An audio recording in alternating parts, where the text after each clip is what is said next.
অনেকের বড় বড় চন্দ্রমল্লিকা গাছগুলোতে কুড়ি আসে না, আর আমার এই ছোট্ট চন্দ্রমল্লিকা গাছে কিভাবে কুড়ি আসলো আজকে চলো তোমাদেরকে সেটাই বলি। আর তোমরা যারা আমার ভিডিও নতুন দেখছো তার চ্যানেলটা সাবস্ক্রাইব করতে ভুলো না, আরো অনেক অনেক ভিডিও পাওয়ার জন্য। দেখো, একদম ছোট্ট একটা গাছ, এমন না যে ডাল ভেঙে নিয়েছি, এই যে দেখো ভালো কিন্তু শিকড় আছে। এটা কিন্তু ছোট একটা গাছ, তারপরেও দেখেছো কত সুন্দর কুড়ি এসেছে। বেশি কিছু না, যারা গাছ ভালোবাসো আর যারা খুব সহজে গাছ করতে পারো তাদের কাছে এটা কোনো ব্যাপারই না। আমরা চন্দ্রমল্লিকা গাছ কিনে নিয়ে এসে অনেক ফুল পাওয়ার জন্য পিঞ্চিং তো করেই থাকি।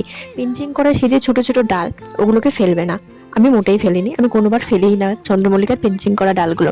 ওগুলোই মাটিতে বসিয়ে রেখেছিলাম, সেগুলো থেকেই ছোট ছোট কিন্তু গাছ হয়ে গেছে।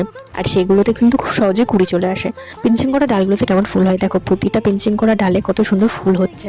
গাছগুলো দেখলে তোমরা বুঝতে পারবে গাছগুলো সবই ছোট ছোট, কিন্তু ফুল ভালোই হচ্ছে। তোমরা দেখতেই পাচ্ছ পিঞ্চিং করা ডাল বলে এমন নয় যে কুড়ি আসেনি বা ফুল ফোটেনি, খুব সুন্দর ফুল হচ্ছে। তো তোমরা বিভিন্ন গার্ডেনিং টিপস পাওয়ার জন্য আমার চ্যানেলের সাথে থাকো, আর ভিডিওটা ভালো লাগলে লাইক করে দিও।